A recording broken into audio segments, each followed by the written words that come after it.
Sinasabi ng may oil crisis eh. Pero hindi daw oil crisis sa Pilipinas, sa Middle East lang. Gago! Ganito talaga kawalang niya ang panloloko itong tao na ito sa mga Pilipino. Madam, tanungin kita, meron po ba tayong sariling oil? Kung merong krisis sa oil sa Middle East, wala tayo? Hindi tayo tatamaan? Hindi tayo magkakakrisis? Saan ba tayo kumukuha ng oil? Sa Cebu?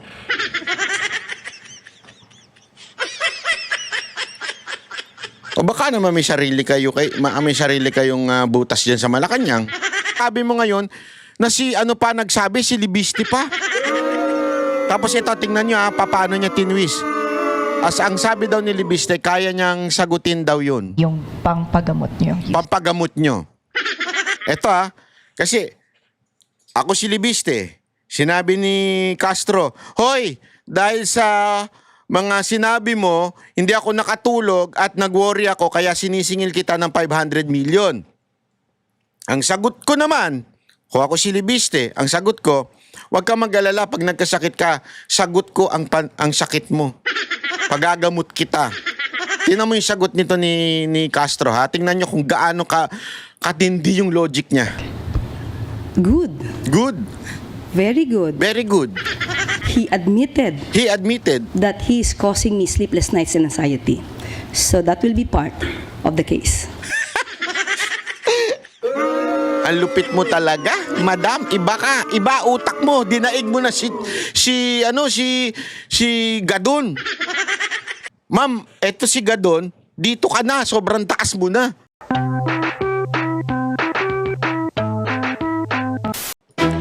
Alam mo yung mas delikado pa sa krisis? Yung krisis na pilit itinatanggi. Habang sinasabi ng Malacanang na walang oil crisis, pero mismo ang presidente, iba ang sinasabi. Anak ng wewe, oo. Habang may mga taong pinagtatakpan, may mga batas na binabaluktot, at may mga boses na pilit pinapatahimik. Sino yun? Kasama na pati mga banateros. Hayop. Gago! Trillanes umayos ka. Yari ka sa akin. At habang busy sila sa politika, ang totoo sa kalsada, mga mamamayang hirap na bumiyahe. O, di ba? Kulang ang mga pumapasada. Naku po! Presyo ng bilihin, presyo ng pamasahe, pataas ng pataas. Pero ang buhay, pababa. Kaya tuloy bumababa ang trust rating ni Marcos. Gago! Tapos may isa pang pasabog Naku po, ito na yun. Trillanes, nanakot uli. Naku, meron siyang pagbabanta. Naku, tingnan nga natin. Mga ex-marine na naglabas ng issue sa maleta ng korupsyon. Hindi lang sila ang pinupuntirya, pati media, pati tayo. Naku. At eto pa, isang kontrobersyal na opinion may mga desisyon daw na nilalampasan ng konstitusyon. Eto na. Para protektahan ng ilan. Tanong ko sa'yo, coincidence lang ba to o may pattern kang nakikita? Kung gusto mong maintindihan ang buong laro ng lintik na gobernong ito, kung sino nagsasabi ng totoo at kung sino ang niloloko ka na lang, panoorin mo to hanggang dulo. Hanggang mag-ending, hanggang yung outro. Dahil sa vlog na to, naku po, yari kayo sa akin. Ilalabas talaga natin. Walang safe space, ika nga. Walang filter, walang takot. Ito, si Banat Bay. Yon, magandang araw sa inyo mga kababayan. Nako, ito matindi ho ang ating usapin ngayong araw na ito at talaga nga namang ipapakita ko sa inyo ang matitinding katarantaduhan. At meron pa silang ginagawang pagapang na, nako, dapat makinig kayo. Pagapang talaga. Putang ina, sabi ko, shit. Hindot animal. Sinabi ko na budol talaga Nabudol talaga ang mga Pilipino. Alam mo, meron tayo isang malupit na pag-uusapan Kasi wala daw crisis ngayon. Yan ang sinasabi nitong ang lupit talaga. ni Auntie Claire. Pakinggan ninyo, ha? Ang lupit nito. Pasok. Bumubuo ng gobyerno ng Crisis Management Committee dahil sa epekto na nagpapatuloy na gera sa Middle East. Nanindigan naman ang palasyo na wala tayong krisis sa supply ng langis. Yan po ang Express Report ni Maricel Halidi. Kahit walang patid ang paglobo ng presyo ng petrolyo, iginiit ng Malacanang, walang krisis sa langis ang Pilipinas. Sabi ni Palace Press Officer Claire Castro, hindi oil crisis ang nararanasan ng bansa dahil hindi naman tayo kinakapos sa supply.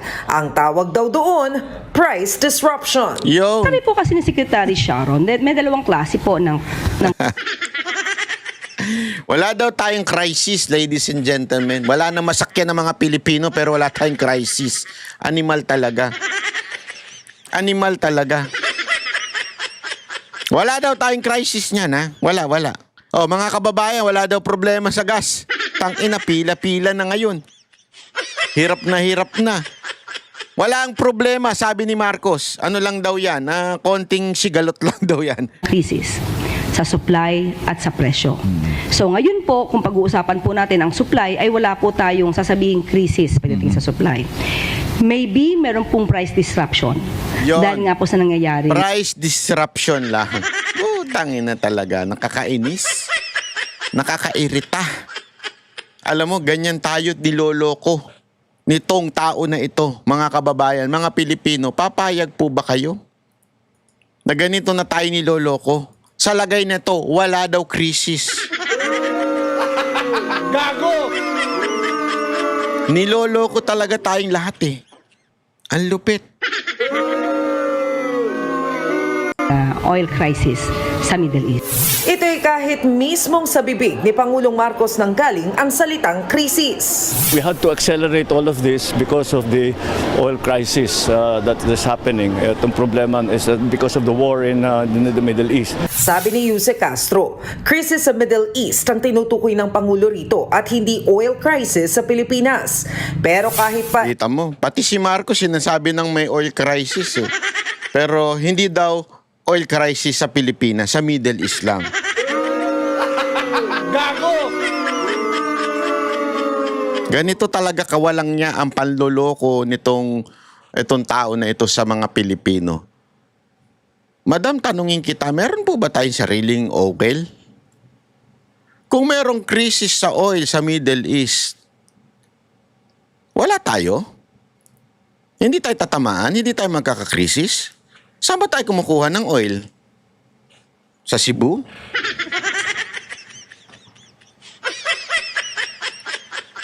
O baka naman may sarili kayong butas dyan sa Malacanang. Walang oil crisis eh. Doon lang daw sa Middle East.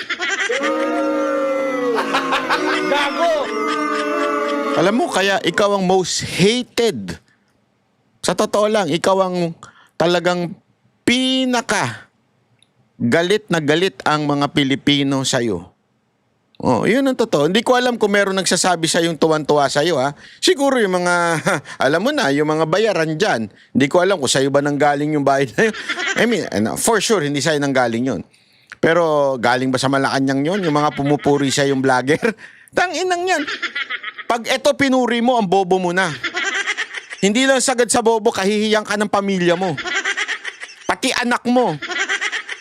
Baka kasi yung anak mo alam na mali ang sinasabi nito, pero ikaw dahil bayaran ka, pinupuri mo bilang vlogger kasi bayaran ka nga eh. Nakakahiya yun. Sabihin sa'yo ng anak mo, Daddy, bakit ang gulo nito magsalita? Bakit mali-mali ito? Bakit ganito to? Tapos sasabihin mo, hindi, magaling yan. Utang ina, ikahihiya ka ng anak mo. Oo, ikahihiya ka nun. Iginigiit ng palasyo na walang krisis. Bumubuo na rin sila ng Crisis Management Committee. Of course, kapag po binigyan natin ng sinabi po nating crisis committee, ito po ay tututok.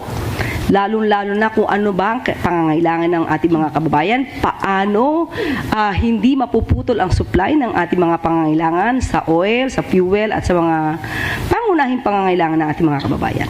Kanina, personal na sinalubong ni Pangulong Bongbong Marcos ang higit 340 Filipino workers mula sa Saudi Arabia, Grabe yan, ano? Wala man lang kumakaway sa kanya. Kuwait, Bahrain at Qatar na nakabalik na sa Pilipinas kaninang umaga sa kayang ika-4 na chartered Yung flight mga umuwi, walang pakialam sa kanya. Sayang, hindi pinakita dito eh. na gamit sa repatriation.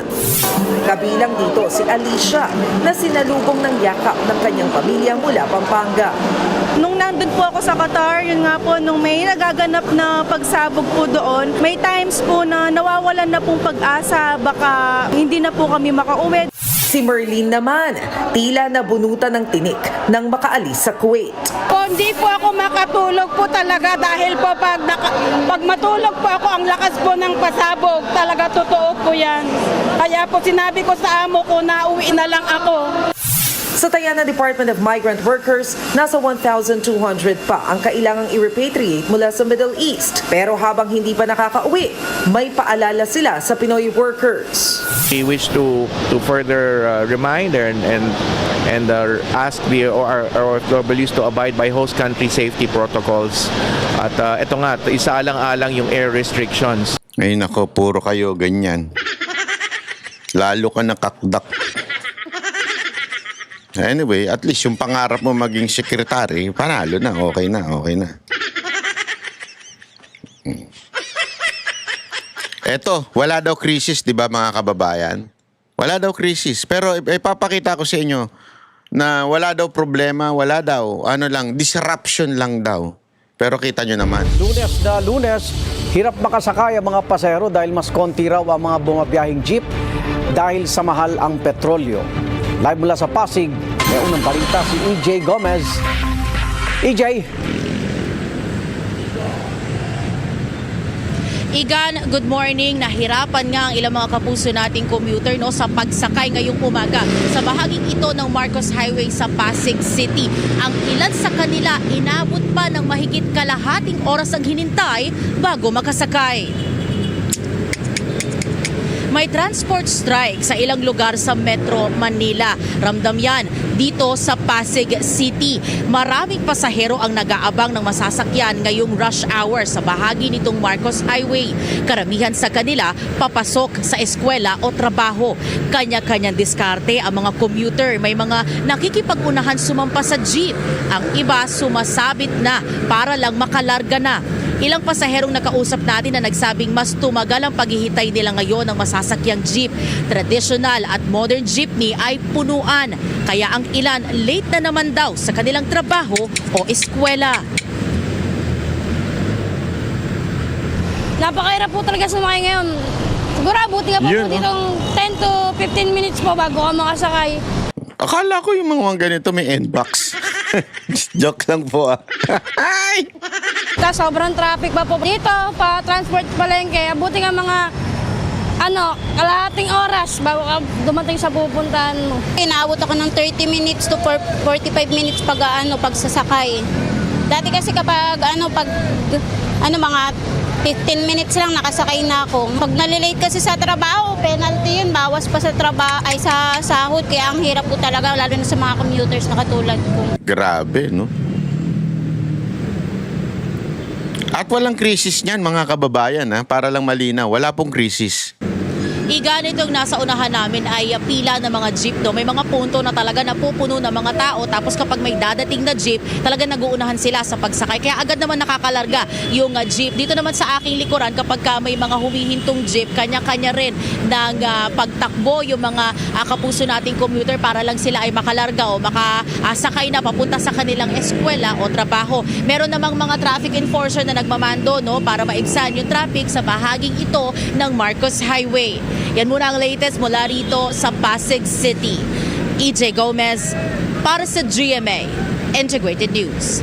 Yan, wala daw krisis. Pero wag kayo mag-alala, ha? Kasi meron naman daw magagamit pang iba. O ito, yung hindi ka tanggap-tanggap sa mundo. pero gagamitin. Yung pagkamahal-mahal ng petrolyo, inaprubahan po ng gobyerno na lumang klase ng diesel muna ang gamitin sa ilang sasakyan. At live mula sa Quezon City, may expert report si Gerard de la Peña. Gerard, ano ba ang ibig sabihin niya ang ginawa ng gobyerno na inaprubahan yung murang diesel, tsaka available ba yan sa merkado? Tama, Ruth, pinayagan na nga muna ng Department of Energy yung mga oil company na magbenta muna ng lumang klaseng diesel o itong Euro 2 diesel para masiguro yung supply ng langis dito sa bansa. Ngayong tuloy-tuloy pa rin ang gulo sa Middle East. Yan ang nakapaloob sa isang department order na kakalabas lamang.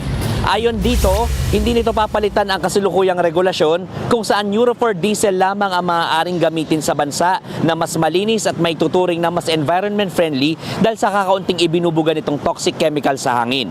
Ayon pa sa ahensya, pansamantala at targeted lamang ang pagpayag nito sa paggamit ng Euro 2 diesel.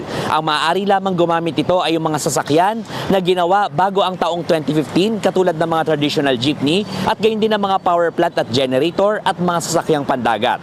Ayon sa isang industry source, ito raw ang paraan ng gobyerno para masiguro ang supply ng langis sa bansa dahil sa ganitong paraan, mas maraming refineries na papagkukunan ng supply ng langis at hindi yung mga tali lamang sa paggawa ng Euro 4 diesel. Pero ayon sa isang oil company, mukhang mahirapang maipatupad ito. Kakailangan daw kasi ng hiwalay na tangke na paglalagakan ng ganitong klaseng diesel at hiwalay na pump, kaya magiging pahirapan ito sa mga maliliit na gas stations. Ayon naman sa Kita nyo, Automotive ha? Association Wala of the Philippines, kasing krisis. baka raw maging sanhi Anak ng lamang ito putya. ng kalituhan sa mga motorista. Wala daw krisis. Kung makakapagpakarga kasi ng Euro 2 diesel ang mga mas bagong modelo ng sasakyan, maaaring masira ang makina nito dahil sa mas malaking sulfur content ang Euro 2 diesel. Ang dapat daw magkaroon na lamang ng kampanya ang pamahalaan na manawagan sa mga motorista na magtipid ng konsumo para hindi mauwi ang bansa sa pagrelasyon ng wala kang langis. krisis putang Ruth, ina ayon nyo sa ating mga industry sources, pwedeng umabot ng 17 hanggang 18 pesos ang itataas ng kada litro ng diesel ngayong linggong ito at 8 pesos naman ang kada litro ng gasolina. Kaya naman, Walang maraming mga krisis. gasoline stations dito sa kabaan ng Commonwealth ang pila na sa ngayon. Ruth. Ito ha. What is wrong with this Euro 2? Okay, linawin natin. Alam mo kasi, itong gobyernong ito, hindi talaga hindi talaga binibigyan ng tamang solusyon. Kung ano-ano na lang maisip, di ko alam kung sabog ba itong gobyerno na ito Sabog ba kayo? Kasi kung ano-ano na lang iniisip ninyo, mali-mali na Tapos, busy kayo pampa-impeach kay BP Sara Duterte, panggigipit sa mga dating sundalo na security aid ni Zaldico, panggigipit sa mga nag-i-interview media sa kanya. Di ba? Ito, matindi ito ha. Makinig kayo na mabuti. Alam nyo ba, ang sama epekto ng Euro 2, hindi na nga ginagamit siya sa ibang bansa Mataas ang sulfur content niyan. Ang Euro 2 diesel can have up to 500 ppm sulfur. Alam mo yon? Yung Euro 4, alam niyo Euro 4, 50. Ngayon yan, ginagamit na Euro 5 and 6 10 ppm lang. Pero imagine mo yung Euro 2 diesel, hindi lang times 2. Yung Euro 5 and 6, 10 ppm. Yung Euro 2, 500 ppm. Mas maraming sulfur, mas mausok. Ang inang usok-usok na nga sa Pilipinas Kawawa na naman ang ating mga kutis. Sayang ang mga gluta. Sayang ang mga pinagbibili natin sa TikTok. Mas marumi ang tambutso. Ito pa. Mas malala ang air pollution. Naglalabas ng black smoke, particulates at sulfur dioxide. Naku po. Nitrogen oxide. Naku po. Resulta, mas grabe ang smog. Yung smoke with fog. Nakakasira ng environment. Contributor sa climate change. Yung panahon nga ngayon, pabago-bago na. Ang init, tas sa gabi, para kang nasa ibang bansa. Pangatlo, delikado yan sa kalusugan. May hika, magkakahika ka. Apektado na naman yung mga may hika dyan. Ang dami ng sakit-sakit ngayon. Kasi tandaan ninyo, pag tinamaan ng kalusugan ng tao, tatamaan ang kita niyan. Kasi no work, no pay. Buti pa sa Congress at saka sa Senado. Walang ganun. Dito, meron. Lung disease, heart problem. Kaya bawal na ito sa ibang bansa. Di ba? Hindi compatible sa modern engines. Kesa na sana ang ini-encourage ginagawa ng magandang batas yung electric. Di ba? Ngayon, hindi. Modern cars, hindi na pwede dyan. May sensor yan, may catalytic converter yan. Di ba? May diesel, DPF. Alam niyo yung DPF, yung diesel particulate filter. Kapag Euro 2 ang ginamit mo, pwedeng masira ang engine system. Magkukos ng check engine breakdown yan. So kaysa sa napamura ka na, mapapamura ka. Di ba? Kaysa na napamura ka, mas matinding sira ang gagawin niya sa kotse mo. Gago! Diba? Eto sa ibang bansa, para lang sa kalaman nyo, sa EU, Europe countries, minimum standard Euro 6. Imaginein mo, tayo, anong ginagamit natin? Hanggang Euro 4 lang. Tapos gusto mo pa ibaba na Euro 2. Pero sa Europe, sa EU, Europe countries, Euro 6 na. Kaya pala, ang sarap-sarap huminga dun. Oo. Ang sarap huminga pag nandun ka. Huwag ka lang tatabi sa ibang mga kasama mo dun. Kasi alam mo naman mga puti, minsan nakakalimutan maligo. Yung Euro 2 nila, wala na. Illegal na paggamit niyan. Sa Japan, even stricter than Euro standard. Ultra low! Sulfur ang fuel nila. Sobrang-sobra na. United States. Para malaman lang ninyo. Kailangan, tawag dito, yung tier 3, o tinatawag na sulfur around 10 basta kailangan 10 lang. Hindi pa pwedeng lumagpas ng lagpas ng 10 ppm. Euro 2, bawal na. Singapore, isa pa yan. Euro 5 and 6 ang ginagamit. Sa Thailand, naku po, Euro 5 na. Euro 2, phase out na. Tapos tayo, babalik tayo dyan. Dahil walang krisis. Yun. Gago! Pinapaliwanag lang natin kung kagaano kaloko itong si Auntie Claire. Ipinapaliwanag lang po natin kasi alam mo naman to si Auntie Claire, iba utak nito eh. Kasi ito naman tungkol din sa libel pero ang lupit ng libel na to. Malupit ito, sobra. Bakit? Ito na naman si Castro, bumanat na naman. Rep. Leviste claims you're demanding him to pay for the, quote, sleepless nights and anxiety you're having over his libel case against you. Any comment po? Plus, for ruining my integrity. Ano? Sandali, tingnan nyo to kung paano sablay itong sagot niya, ha? Ano yung sinabi? Isa-isay natin. Ano yung sinabi ng lawyer? Nitong napakagandang nag-i-interview na ito. Miss, unsa ngalan diha? Ito, sabi niya. Leviste claims you're demanding him to pay for the... Leviste claims ikaw, Auntie Claire, demanding na magbayad ng 500 million. Bakit? Quote, sleepless nights and anxiety. Quote, ito dahil daw sa sleepless nights you're having over his libel case against. Rep. Leviste claims you're demanding him to pay for the, quote, sleepless nights and anxiety you're having over his libel. So, kanino nang galing yung sleepless nights at saka yung anxiety? Di ba kay Claire Castro? Kaya nga niya dinidemand ng 500 million damage because siya ng sleepless nights at saka anxiety. So, sino nagsabi?